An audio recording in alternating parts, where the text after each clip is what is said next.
모든 활동을 접었다는 그런 소식을 들었습니다. 요즘 왕따의 고통으로 자살하는 그런 아이들에 대한 뉴스를 많이 접하게 되는데요.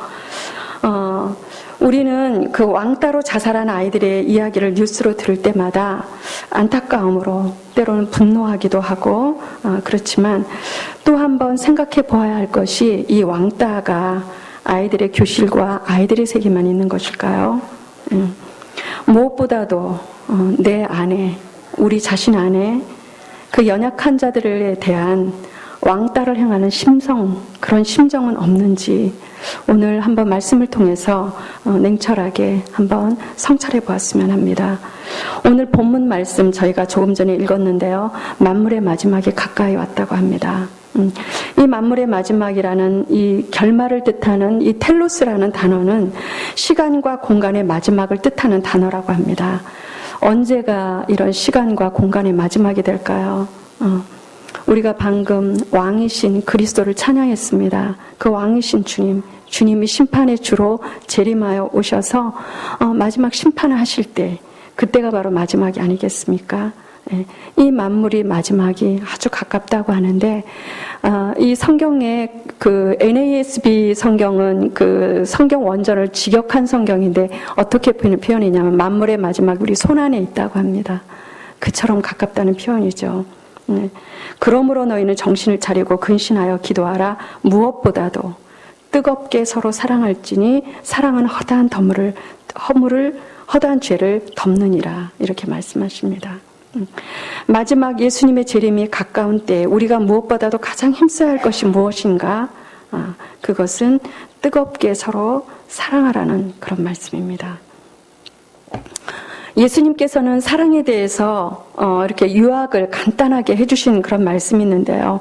마태복음 22장 34절에 보면 그 율법의 전문가인 한 율법사가 예수님께 와서 예수님을 시험하려고 묻습니다. 가장 중요한 계명이 무엇입니까? 하고 법을 묻죠. 그런데 예수님께서 사랑하라고 대답하십니다. 예수님께서는 그러면 누구를 사랑해야 되는지 다시 썸머리를 해주시는데요. 주 너의 하나님을 사랑하라. 어떻게 해요? 마음을 다하고 목숨을 다하고 뜻을 다하여 주 너의 하나님을 사랑하라고 말씀하십니다. 여러분 하나님을 사랑하십니까? 네, 오늘 수요 예배 오신 여러분들은 하나님을 사랑하셔서 하나님을 사랑하셔서 오셨고 그 하나님 앞에 마음을 좀 털어놓고자 오셨을 거예요. 그런데 하나님께서도 우리가 하나님을 사랑하신다고 인정하실까요? 가끔 제가 그 송림고등학교에서 사역할 때 아이들을 보면 부모는 분명히 아이들을 사랑하는데 아이들은 부모가 자신을 사랑하지 않는다고. 그 사랑의 행위가 사랑으로 느껴지지 않고 상처로 받는 그런 경우를 종종 보았거든요.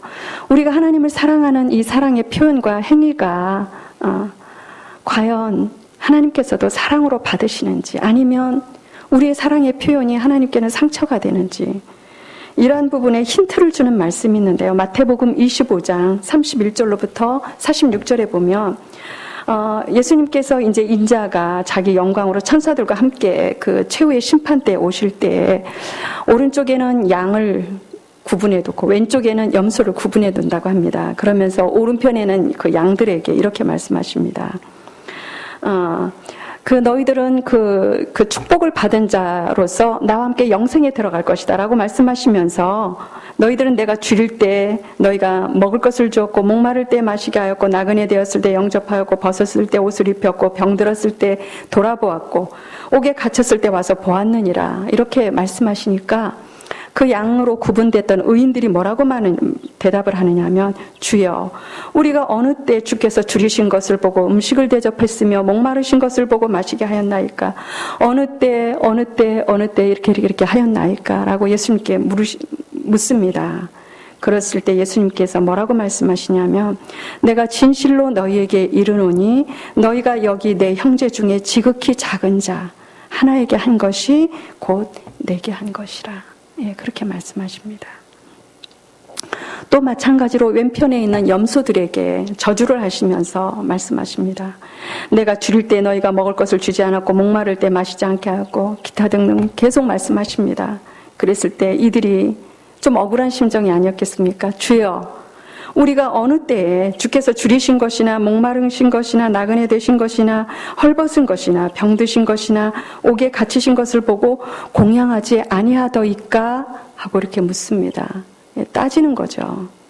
그랬을 때 예수님께서 또 이렇게 말씀하십니다. 내가 진실로 너에게 이르노니 이 지극히 작은 자 하나에게 하지 아니한 것이 곧 내게 하지 아니한 것이라. 네. 여러분, 하나님을 사랑하실 때 하나님과 사랑이 소통이 되시나요? 네. 우리가 하나님을 사랑할 때 우리가 어떻게 표현할 때 하나님이 네가 과연 나를 사랑하는구나 라고 인정하실까?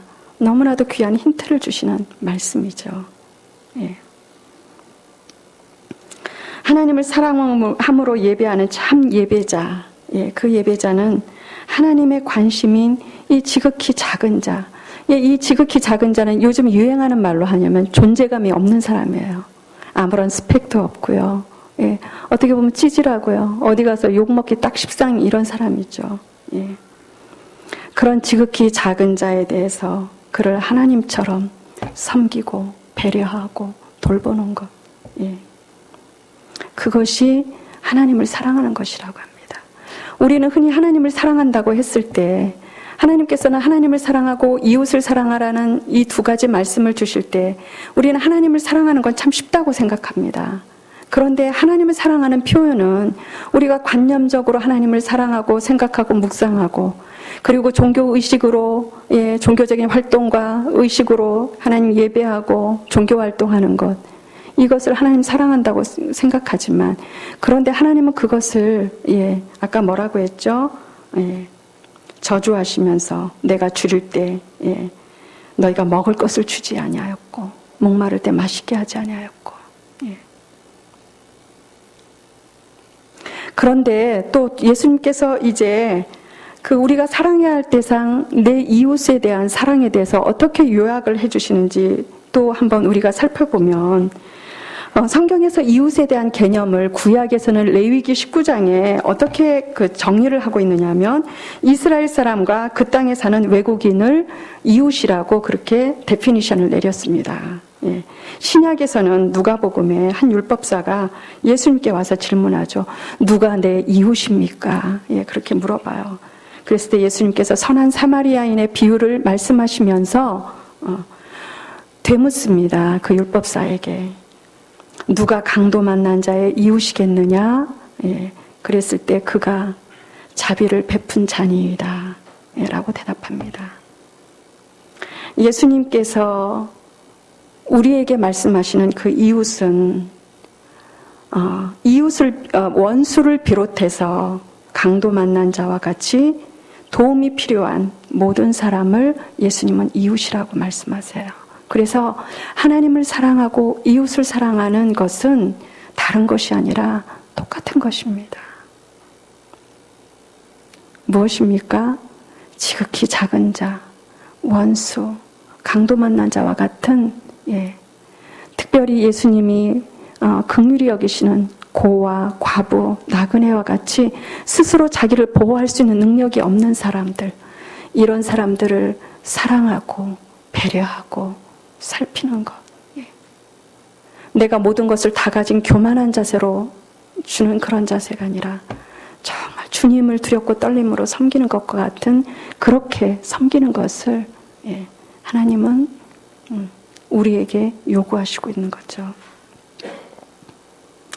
우리는 내가 좋아하는 몇몇 사람들과 딱 이렇게 좀 이렇게 그룹을 만들어서 그렇게 해서 이렇게 좀 사랑하고 그렇게 하기를 원하시죠. 그런데 어떤 때는 보면 그것마저도 우리는 온전히 사랑하기가 쉽지 않은 것 같아요. 그런데 예수님께서 우리에게 이렇게 지극히 작은 자, 원수, 나아가서 강도 만난 자와 같은 이런 사람을 내 몸처럼 사랑하고 마음을 다하고 뜻을 다하고 목숨을 다해서 사랑하라고 하시니 여러분 이 사랑 하실만 하세요? 저는 사랑의 열등생입니다. 어쩌면 이 자리에는 불가능하다고 아예 마음으로 작정하신 분들도 있으실 거예요. 그런데 이 불가능해 보이는 것을 예수님께서 하라고 말씀하셨다면 그것은 불가능한 것이 아니겠죠.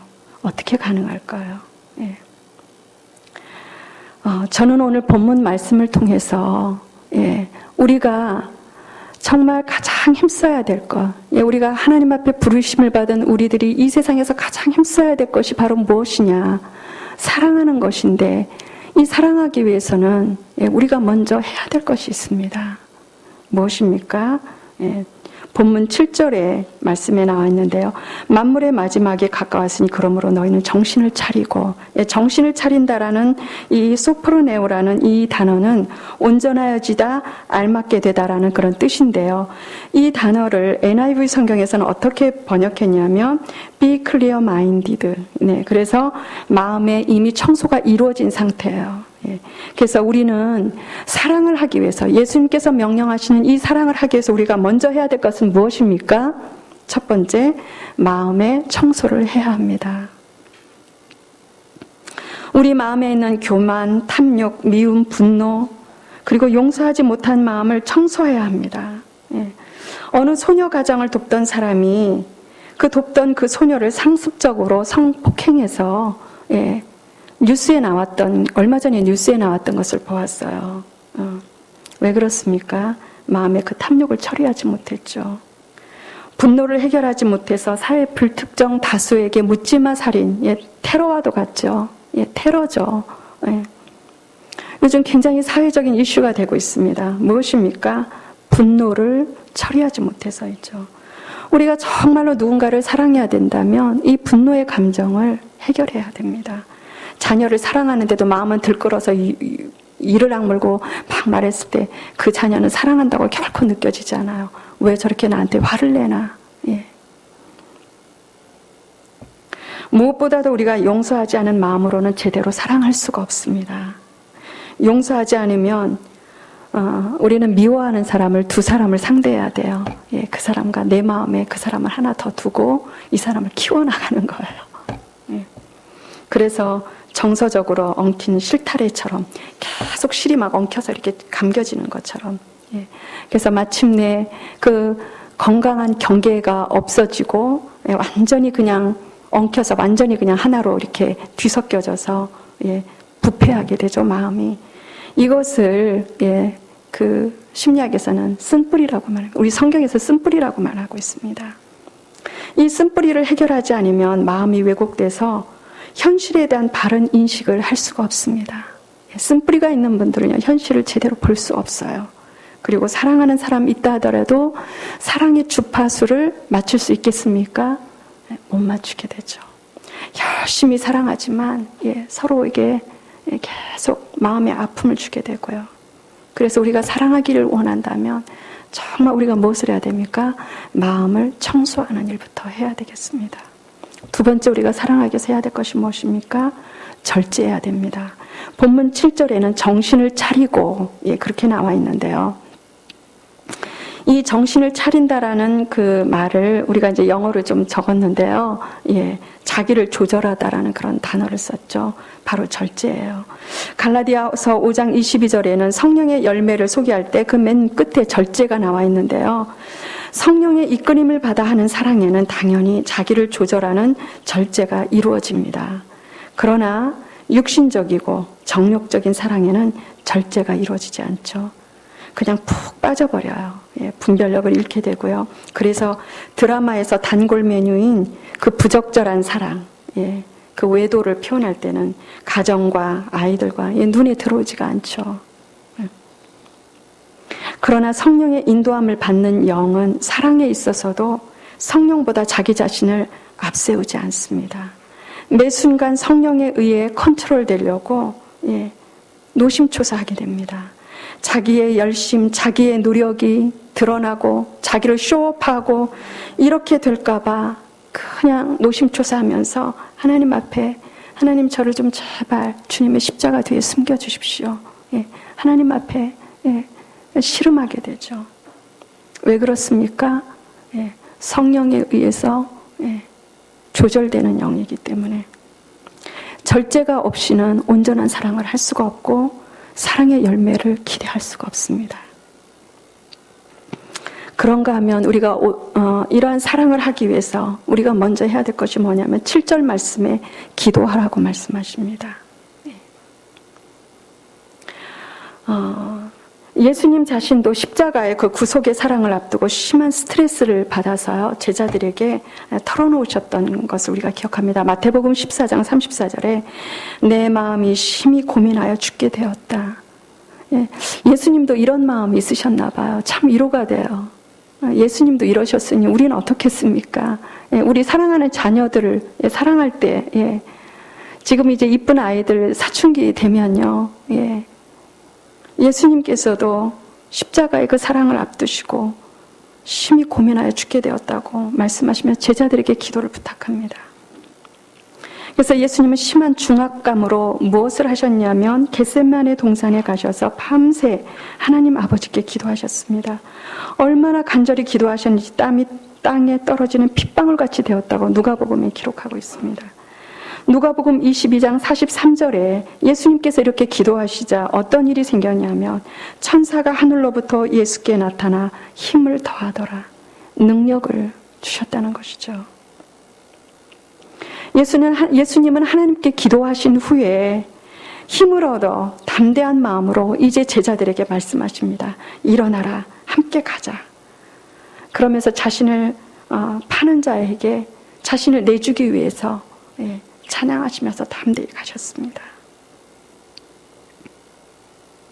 예수님께서도 이렇게 하셨다면 우리가 사랑하기 위해서 얼마나 더 기도해야 되겠습니까? 몇 주 전에 제 아이가 거지전도를 갔다 왔어요. 거지전도를 갔다 오고 나서 며칠이 지나고 나서 저녁 식사를 하면서 우리 아이에게 물어봤습니다. 거지전도 갔다 왔는데 어땠니? 그랬더니 참 은혜도 많았고 이런저런 일들 이야기하면서 근데 가장 의미 있었던 것은 자기 자신을 좀 더 확실하게 알게 되어서 참 의미 있었다고 이야기를 하더라고요. 그래서 그게 무슨 의미냐고 제가 물어봤습니다. 그랬더니 우리 아이가 하는 말이 엄마 나는 하나님께서 성령의 그 민감함을 주셔서 참 나에게 그 은사와 같이 그 민감함을 주셨고 또 책을 읽거나 또 엄마하고 대화를 통해서 또래에 비해서 그런 어떤 영적인 지식을 좀 더 많이 가지고 있는 것 같아. 그런데 이상하게도 그런 영적인 민감함이나 이런 영적인 지식들이 아이들을 거지전도를 하면서 아이들을 사랑하는데 오히려 방해가 되더라는 것입니다. 그래서 왜 그럴까 굉장히 번민하면서 생각하던 중에 발을 삐었대요. 그래서 집에 올 때는 이 목발을 짚고 왔더라고요. 기부스를 하고.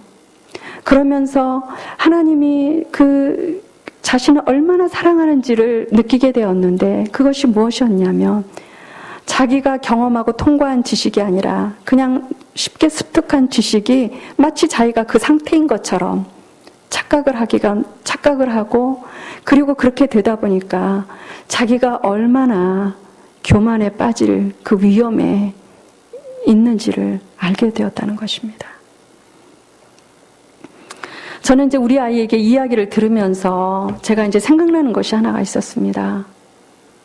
제가 이제 1992년 8월 2일 그때 이제 제가 분당에 하나님께서 아파트를 주셔서 입주해서 이사하던 날이었습니다. 그 날짜는 아직도 어떻게 잊어버려지지가 않네요. 예. 근데 그때 8월 2일에 그 입주하다 보니까 휴가도 가기 어렵고 이사해야 되고 그래서 그거를 좀 대신할 수 있는 뭔가를 해야 될까, 의미 있는 일을 해야 될까 하다가 그때 이문열 씨가 썼던 삼국지라는 책을 한 10권인가 그랬던 것 같아요. 그걸 샀어요. 그래서 한 2권인가 3권 정도 읽을 때 이사를 했는데 이 책이 얼마나 빠졌는지 그때는 포장이사도 없었던 때였는데 이 책 읽느라고 짐을 풀지를 못했어요. 부엌에 필요한 거 몇 가지. 저희 남편이 굉장히 이렇게 좀 마음이 따뜻한 사람이다 보니까 그냥 괜찮다고 저녁에 오면 같이 조금씩 풀고 그랬던 기억이 있었는데 제가 그때 이 책에 굉장히 빠져 읽었던 그 이유 중에 몇 가지가 있었는데 그 중에 그 한 가지가 이제 이문열 씨가 서문에 이 책을 쓰게 된 동기를 기록했는데 이 이문열 씨는 조조에 대해서 재해석하고 싶어서 이 책을 썼다고 합니다. 조조하면 우리는 흔히 교활하고 간신으로 이렇게 낙인을 찍지 않습니까? 근데 그 사람에 대해서 그 현실 정치인으로서의 탁월함과 현실 감각을 좀 새롭게 부각하기 위해서 썼다고 해요.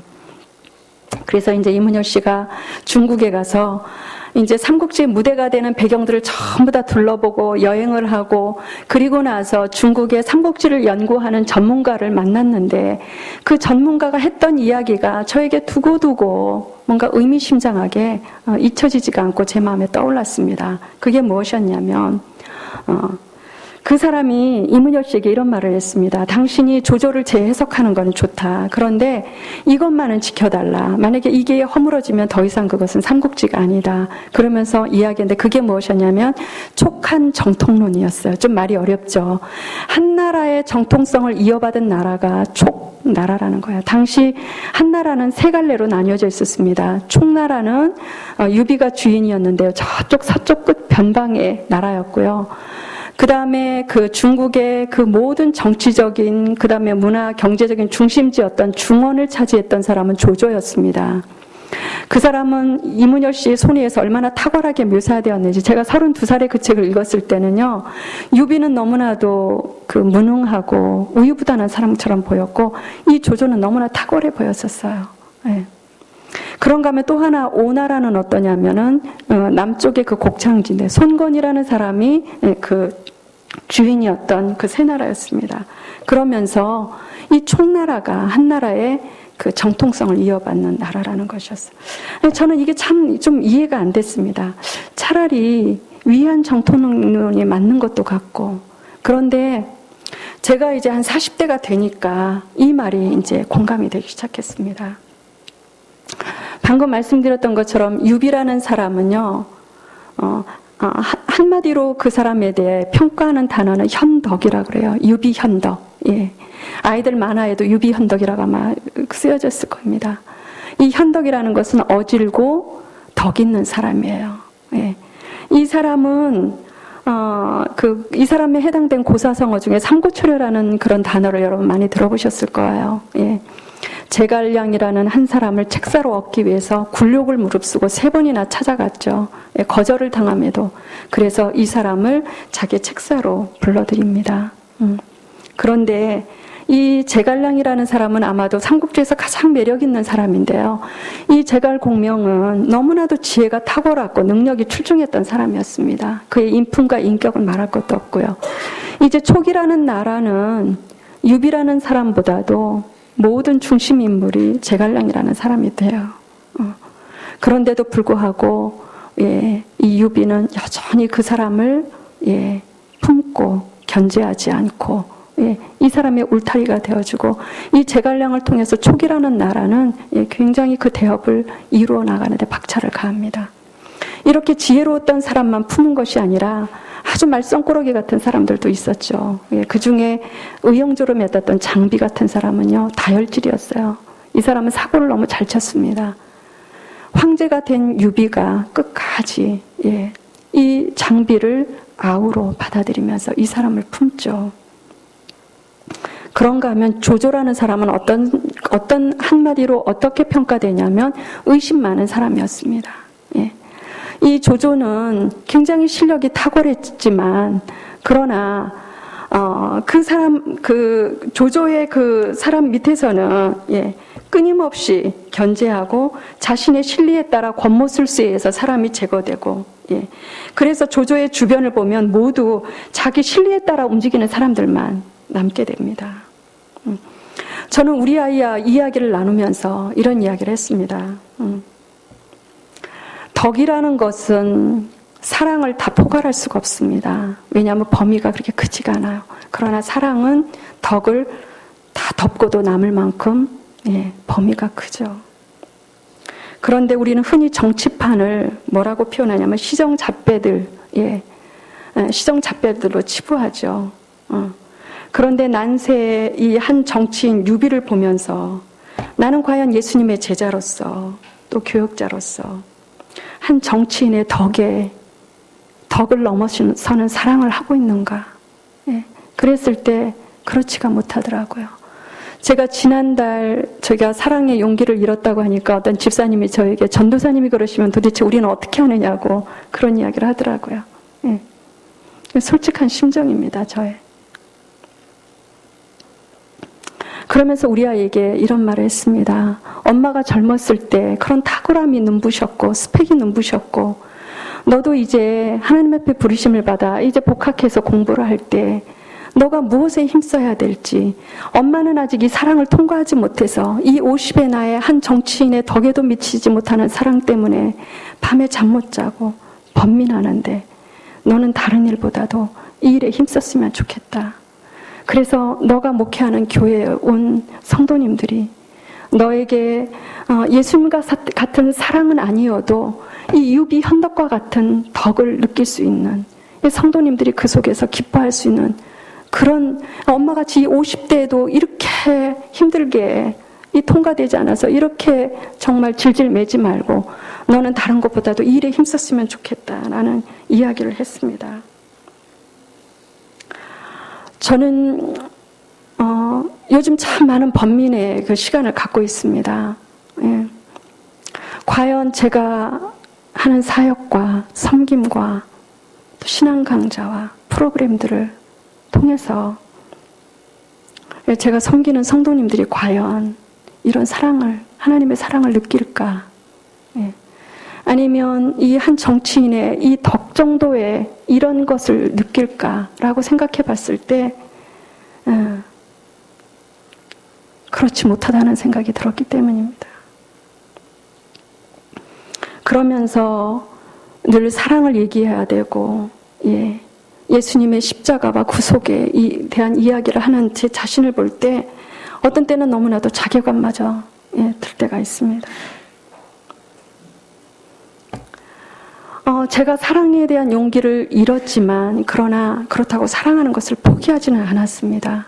그래서 저는 다시 시도를 해요. 무엇부터 하느냐?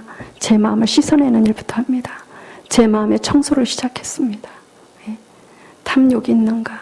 교만, 그리고 미움과 분노와 용서하지 못한 것이 있는가?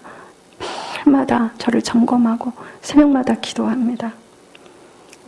미움을 털어낸 것 같고 때로는 분노를 털어낸 것 같은데 어쩌면 그렇게 잡초 자라듯이 잘 자라는지요. 그리고 저 자신을 절제하기 위해서 힘을 다하고 있습니다.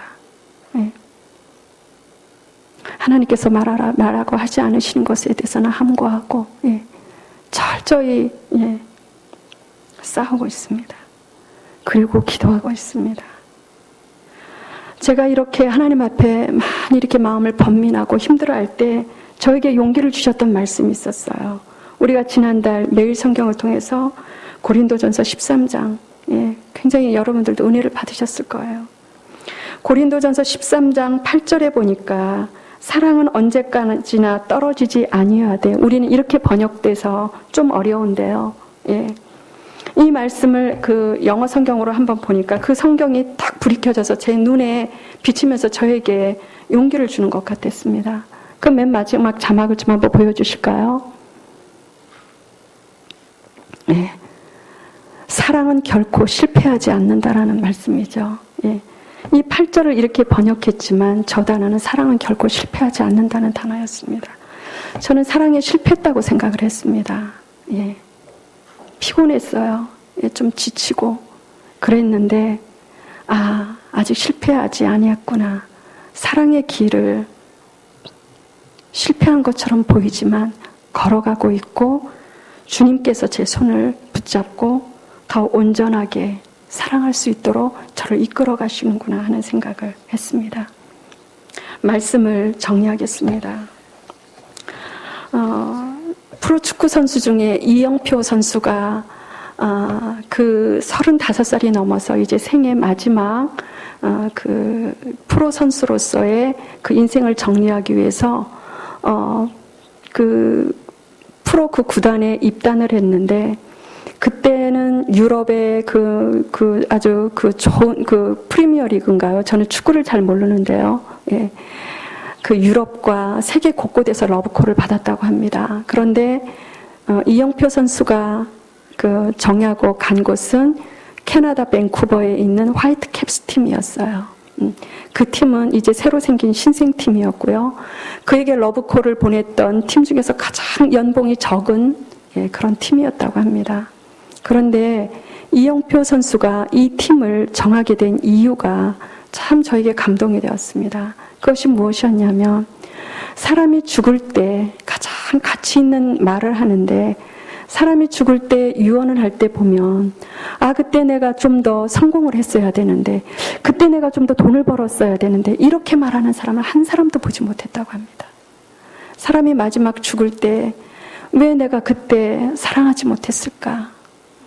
왜 내가 그때 용서하지 못했을까? 이런 말을 한다는 거예요.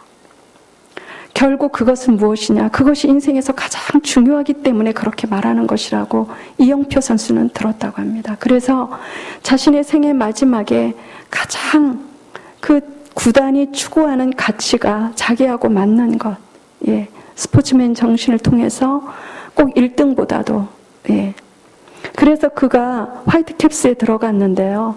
화이트캡스에서 그 선수 생활을 하면서 그는 캐나다 시민들에게 너무나도 사랑을 받고 그가 그 팀에 들어와서 팀워크가 너무나도 친밀감이 좋아졌고요. 뿐만 아니라 감독과 선수들은 그를 실력으로도 존경하지만 그것보다 진짜 그를 존경하는 이유가 그의 인격적인 아름다움이라고 합니다.